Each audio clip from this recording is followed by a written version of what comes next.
요한복음 17장 3절 한 절입니다. 같이 읽겠습니다. 시작. 영생은 곧 유일하신 참 하나님과 그의 보내신 자 예수 그리스도를 아는 것입니다. 아멘. 영생은 하나님을 체험하는 것이다. 이렇게 말씀의 제목을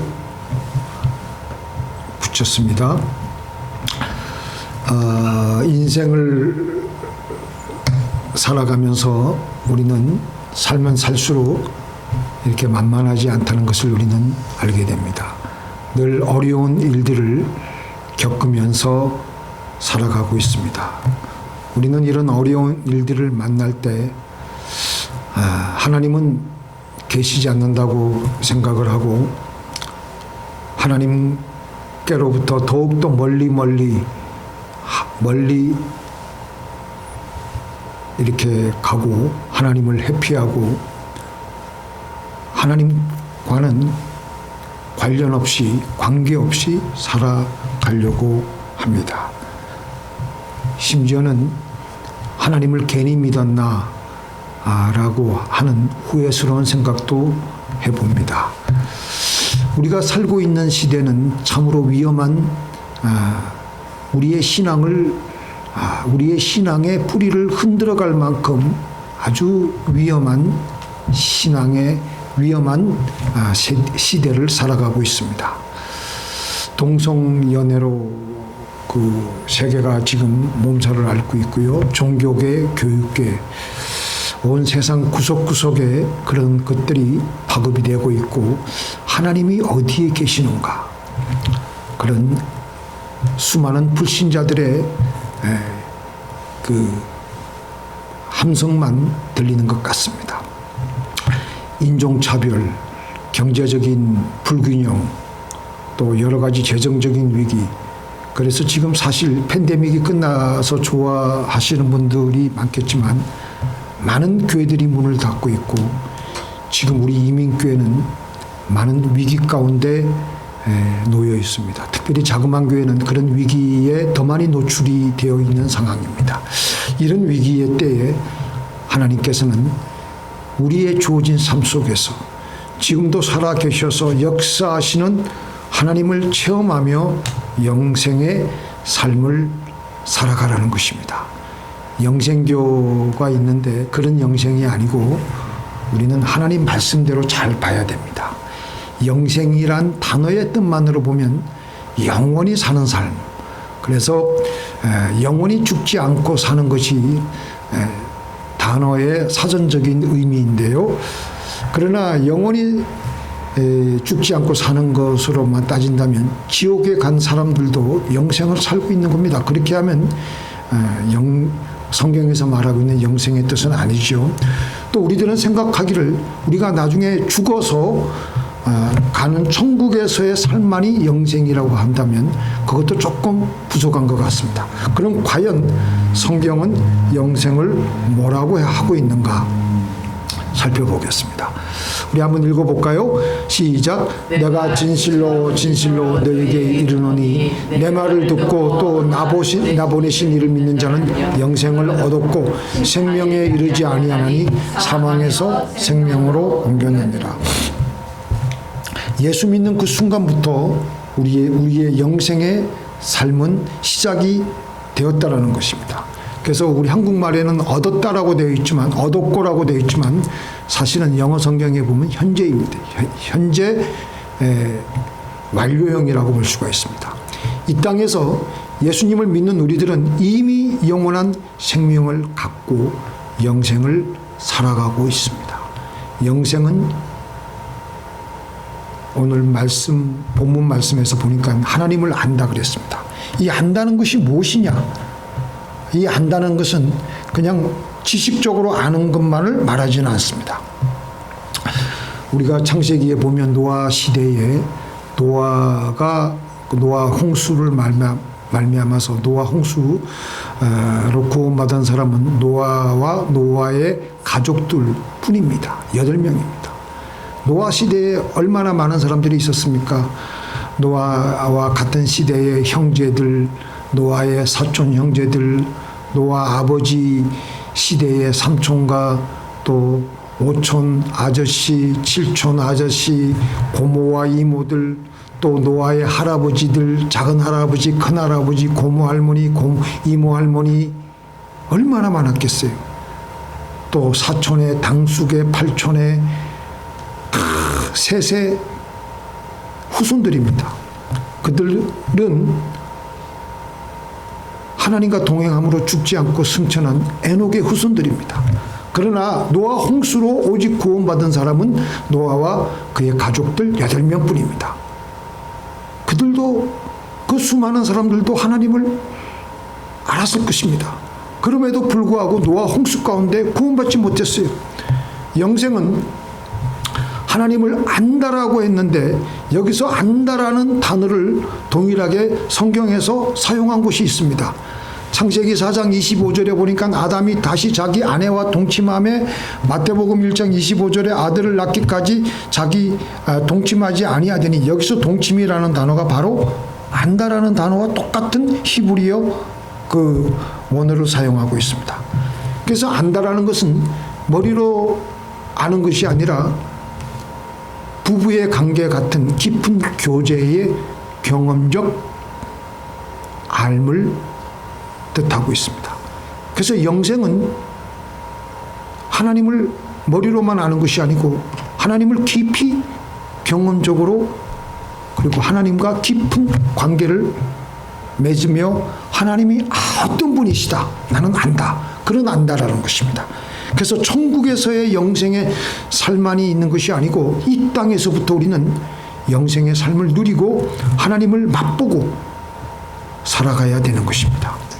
사람은 사람과의 관계, 물질과의 관계, 이것만으로 만족하며 살 수 없도록 지원받았습니다. 우리는 하나님의 형상대로 지원받았기 때문에 하나님과의 관계를 통해서 하나님의 어떤 하나님의 그 사랑을 체험할 때, 그래서 우리 하나님의 형상인 우리에게 하나님으로 가득 들어찰 때 비로소 우리는 꽉 부족함이 없는 만족을 비로소 느끼게 됩니다.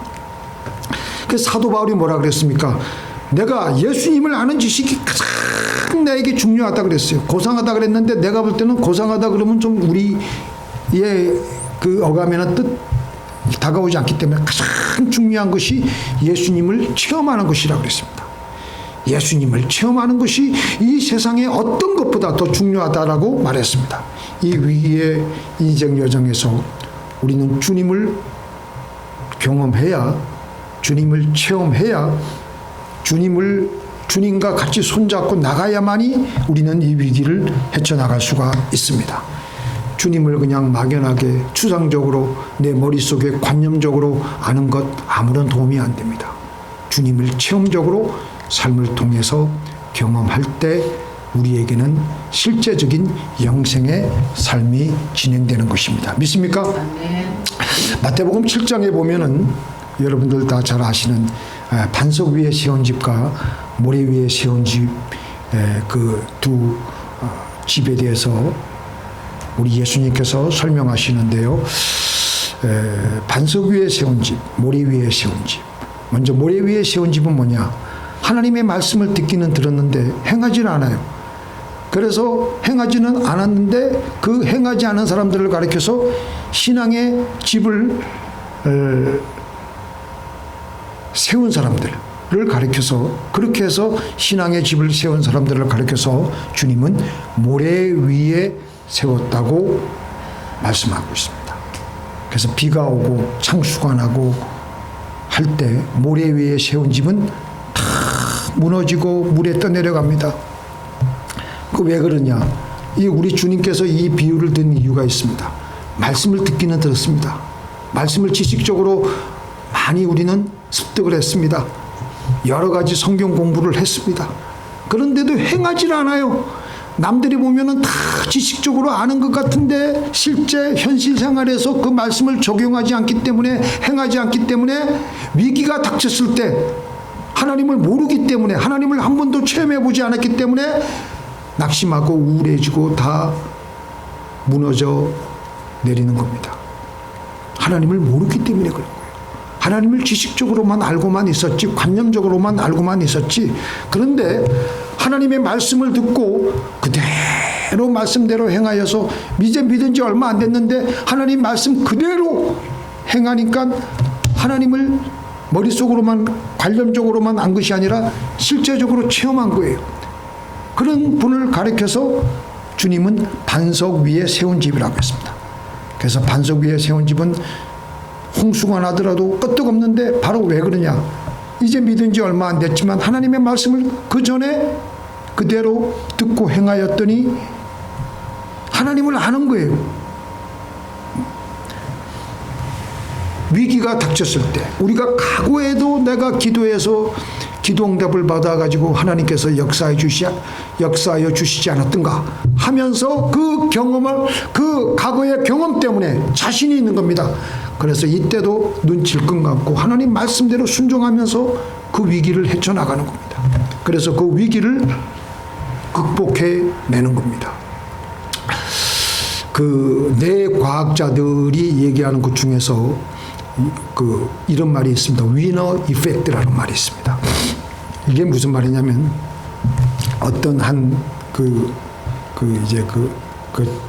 조그만 벌레가 허약한 자기보다 좀 약한 상대를 맞아가지고 몇 차례 승리를 거둔 어떤 동물들은 정상에 있는 어떤 동물들을 맞아가지고도 승리할 가능성이 높다고 합니다.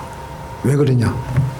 왜냐하면 과거의 하찮은 자기보다 좀 약한 그 짐승들, 자기보다 약한 동료들과 싸워가지고 이겼기 때문에 그 이긴 경험 때문에 자기보다 훨씬 강한 상대가 와도 그걸 이길 수 있다라는 겁니다. 그래서 우리 이 위너스, 이게 이제 그 뇌과학자들이 우리 사람에게도 똑같이 그게 적용이 된다는 거예요. 우리도 하나님을 예전에 아주 가볍고 사소한 일에 아주 그냥 우리가 뭐 조그만 어려운 일에 우리가 하나님 말씀대로 잘 그 말씀대로 적용을 해서 체험을 하고 나면요, 그 다음에 더 큰 시련이 나에게 다가올지라도 과감하게 뛰어들어서 이길 수 있게 된다는 것입니다. 왜냐하면 우리 뇌에 그게 인적이 되어 있기 때문에. 이제 그거는 뇌 과학자들이 그렇게 얘기한 거고요. 성경 말씀에서 그렇게 얘기하고. 남유다 나라의 이 모래 위에 세운 집과 또 반석 위에 세운 집, 이 비유에 아주 걸맞는 아주 그 아버지와 아들이 이제 대를 이어서 왕이 되는 그 분들의 그 비유를 들으면 기가 막히게 딱 들어맞는 것 같아요. 남쪽 유다 나라의 아수왕의 아버지는 누구냐면 요담의 아버지는 누구냐면 우시야 왕이었어요. 우시야 왕 때 나라가 굉장히 부강해졌어요. 사람이 좀 교만해져 가지고 나중에 문둥병이 걸려 가지고 아주 어려운 일을 겪고, 요담도 그 아버지 치세 때 굉장히 나라가 강성해지고 융성해졌을 때 그거를 이제 교만해져 가지고 나라가 점점 어려워지고 있을 때, 그때 요담의 아들인 아하스가 왕이 되어서 집권을 시작하고 있었습니다. 그동안은 이 유다 나라가 강성해져 가지고 에돔과 블레셋이 유다 나라의 속국이었습니다. 그런데 이제 강성해지고 한참 그 태평 시대를 누리다 보니까 교만해져 가지고 하나님으로부터 멀리 떠나 있으니까 이제는 느슨해지니까 에돔과 블레셋이 유다를 침략하는 거예요. 그때 아하스 왕이 하나님께 무릎 꿇고 기도하지 않고 아수르 왕에게 도움을 청하는 거예요. 근데 아수르 왕에게 도움을 청했는데 이 아수르는 남유다를 돕는 척만 하고 오히려 더 남유다를 괴롭히는 겁니다.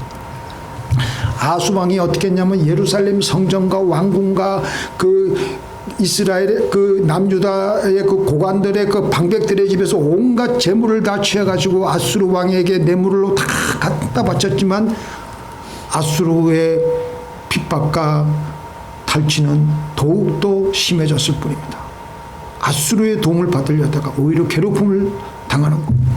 그러니까 아수르 왕이 그때라도 좀 하나님께 돌아오면 될 텐데 더 강팍해져 가지고 하나님의 전의 기구들을 다 파괴하고 아무도 성전에 들어가지 못하도록 하며 성전을 폐쇄해 버렸습니다. 예루살렘 구석구석 단을 쌓고 이방신을 섬기고 하나님하고는 전혀 관계없는 신정국가인 남유다 나라에 이런 희한한 왕이 들어선 거예요. 점점점 더 탈선하고 악의 악을 더해 나가다가 마침내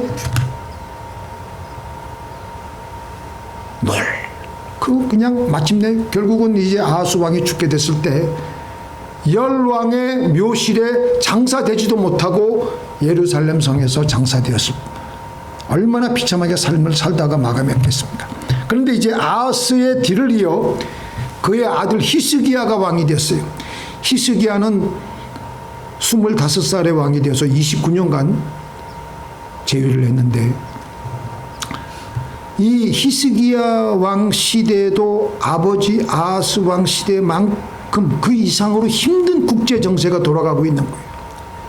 그때도 아버지 아하스 왕 시대에는 아수르가 괴롭히기만 했는데 이제는 대놓고 남유다 나라를 침공하는 거예요. 히스기야 왕 14년에 아수르 왕 사네립이 올라와서 예루살렘을 점령하려고 유다성 46개를 다 점령하고 예루살렘을 사방으로 포위하고 아수르의 그 사네립 왕은 내가 하나님보다 능력이 세니까 너희 하나님이 너를 도와줄 수 없다. 예루살렘을 지킬 수 없다. 크게 그냥 외치는 거예요. 그러니까 유다 나라는 사면초가입니다. 사면초가.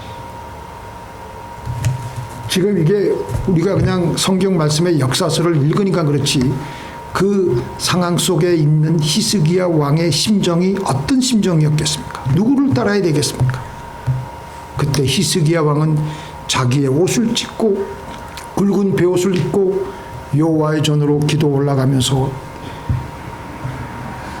이사야 선지자에게 또 사람을 보내며 통곡하며 기도하는 곧이어서 이사야 선지자로부터 하나님의 응답이 떨어지는데 너희는 아수르 왕의 종들이 나를 능욕한 말로 말미암아 두려워하지 말라. 내가 내 영을 그의 속에 두리니 그가 소문을 듣고 그의 고국으로 돌아갈 것이며 또 내가 그를 그의 고국에서 가래 죽게 하리라. 그런 응답을 받았어요. 그런 응답을 받았는데도 여전히 현실에서는 다시 아수르 왕이 신하들을 히스기야에게 보내가지고 으름장을 놓는 겁니다. 너는 내가 믿는 하나님이 예루살렘이 아수르 왕의 손에 넘어가지 아니하리라 하는 말에 속지 마라. 아수르 왕이 모든 나라에 내가 어떻게 그 큰일을 행하였으며 그들을 어떻게 멸절시켰으며 네가 잘 알 것 아니냐. 내가 정말 구원받겠느냐. 또 아수르 왕이 그렇게 말하는 거예요. 다 구구절절이 맞는 말이에요. 현실적으로 보니까 사실 그 당시 모든 나라들이 이 아수르에게 다 무너지고 점령을 당하고 있었습니다. 그렇게 사네립은 히스기야에게 당장 항복하라고 으름장을 놓고 있는데 히스기야는 그 사네립의 글을 가지고 하나님 전에 올라가서 그 기도가 이제 기가 막혀요. 한번 잘 들어보세요. 하나님 전에 올라가서 이 사네립이 얼음장을 놓는 그 글을 놓고 하나님 기도가 아주 기가 막힌데요. 그룹 사이에 계신 이스라엘 하나님 만군의 여호와요. 오직 주님만 천하만국의 유일하신 분이십니다. 주여 주님께서 천지를 만드셨습니다. 주여 하나님 여호와여 귀를 기울여 들으시옵소서. 여호와여 눈을 뜨고 보시옵소서. 여호와여 사네립이 사람을 보내어 살아계신 하나님을 해방하는 모든 말을 귀를 듣고 들으시옵소서. 여호와여 아수르 왕들이 과연 열국과 그들의 땅을 황폐케 했고 그들의 신을 불에 던졌습니다. 근데 그들은 신이 아니라 사실 사람의 손으로 만든 것일 뿐이요 나무와 돌입니다. 그렇기 때문에 멸망을 당한 줄 압니다. 우리 하나님 여호와여 이제 우리를 그의 손에서 구원하사 천하만국이 주만이 여호와이신 줄을 알게 하옵소서. 이렇게 기도했어요. 우리도 기도할 때 이렇게 기도할 필요가 있어요. 하나님만이 유일하신 하나님이십니다. 주여 들으소서. 주여 보시옵소서. 저놈이 저렇게 말을 했습니다. 저놈 그렇게 히스기야가 하나님께 통렬히 그 사네립의 그 글을 가지고 간절하게 기도하자 하나님께서 이사야 선지자를 통해서 즉각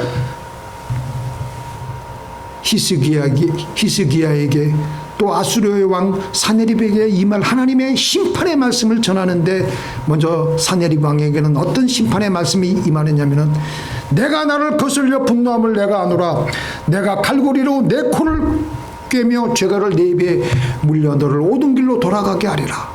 그리고 나서 하나님은 히스기야 왕에게는 대저 내가 나를 위하여 내 종 다윗을 위하여 이 성을 보호하며 구원하리라. 그렇게 응답이 떨어지는데, 그날 밤 여호와의 사자가 나가서 아수르 진중에 있는 18만 5천 명을 다 그냥 몰살시킨 거예요. 유다 백성들이 아침에 일찍 일어나가 가지고 아수르 진영을 보니까 18만 5천 명의 그냥 시체가 즐비하게 그냥 깔려 있는 겁니다. 이에 아수르 사네립 왕이 겁을 집어먹고 그냥 얼굴이 새파랗게 질려가지고 예루살렘을 떠나서 니느웨로 돌아가서 자기 신에게 경배할 때 자기 아들 두 아들이 그 사네립을 목을 치고, 또 그들은 또 겁이 나가지고 도망치고, 다른 아들 에살 핫돈이 아수르의 왕이 되었던 것입니다. 이게 뭡니까? 이렇게 히스기야 왕은 기도해서 놀라운 하나님의 기적을 체험하였습니다. 여러분들 이런 하나님의 기적을 체험한 적이 있었죠? 과거에 없었습니까? 그런데 그 후에 히스기야 왕이 또 어떤 사건을 겪는지 아시죠? 죽을 병에 걸린 거예요. 히스기야야, 이 병으로 죽고 다시 살지 못할 것이니 유언을 남기고 네 모든 것을 정리하라. 그러니까 히스기야 왕이 이번에도 또 어떻게 했겠어요? 이거는 사람의 의술로는 고칠 수 없는 것을 알고 하나님께 또 벽을 낮추러 향하여 기도하는 거예요. 왜? 18만 5천 명이나 되는 적군을 하룻밤 사이에 죽이신 하나님이 내 하나님이신데 그까지 내 몸 하나 못 고치시겠나 싶은 마음이 드니까 그때부터 힘든 몸을 이끌고 병든 몸을 이끌고 성전에 나가서 기도하는 거예요. 아버지, 제가 주님께 순종하고 그동안 우상을 제거하고 하나님을 잘 섬긴 것을 기억하여 주시고 저를 병에서 고쳐 주시옵소서. 그렇게 기도하자 이사야가 왕궁을 떠나서 성문에 이르기도 전에 하나님의 그 응답이 떨어지는 겁니다. 이사야야, 내가 히스기야의 기도를 내가 들었다. 내가 그의 생명을 거둬가려고 했는데 그의 기도로 인해 그를 15년을 더 살게 해주겠다. 그렇게 해서 히스기야 왕은 자기의 수완을 15년 더 연장을 받고 또 병의 고침을 받고 나서 히스기야는 너무 감사해서 하나님께 3일 동안 감사 기도하는 거예요. 또 이렇게 응답하셨구나. 또 이렇게 응답하셨구나. 자, 우리 히스기야 왕과 아하스 왕의 삶을 한번 살펴보겠습니다. 히스기야 왕은 자기 아버지 아하스 왕 때보다 더 급박한 위험 속에서 그의 왕위를 보내고 있었습니다. 그러나 그는 그 힘든 국제 정세 속에서도 하나님의 도움을 늘 의지하며 하나님의 기적을 체험하며 영생의 삶을 살아가며 그렇게 갔던 것입니다. 반면에 그의 아버지 아하스 왕은 어떻게 살았습니까? 하나님과는 관계없이 자기 생각대로 눈에 보이는 대로 좌충우돌하며 복잡하고 정말 지옥 같은 삶을 살다가 왕이지만 지옥 같은 삶을 살다가 갔던 것 같아요. 임기 초반에는 어떤 일을 맞이했습니까? 그 아람 나라 그 시리아와 북이스라엘에게 늘 얻어맞고, 그러니까 아수르 왕에게 도움을 받을까 싶어가지고 아수르 왕에게 뇌물을 바치고, 그런데도 아수르 왕은 더 자기를 괴롭히고, 조금 있으니까 속국으로 있던 블레셋과 에돔이 또 침략을 또 하고 또 아수르에게 도움을 청하지만 오히려 아수르로부터 침략을 당하는 신세가 되고, 아하스 왕은 다윗의 후손이었고 그에게도 이사야 선지자를 통해서 하나님의 말씀이 임하였을 때 그는 하나님이 계신다는 것을 지식적으로는 알았을 것입니다. 그러나 그는 하나님을 몰랐습니다. 하나님을 알지 못했습니다. 아스왕의 삶은 이리 찢기고 저리 찢기는 지옥 같은 삶을 살며 더욱더 세상으로 자기 마음대로 비참하게 살다가 생을 마감했던 것입니다.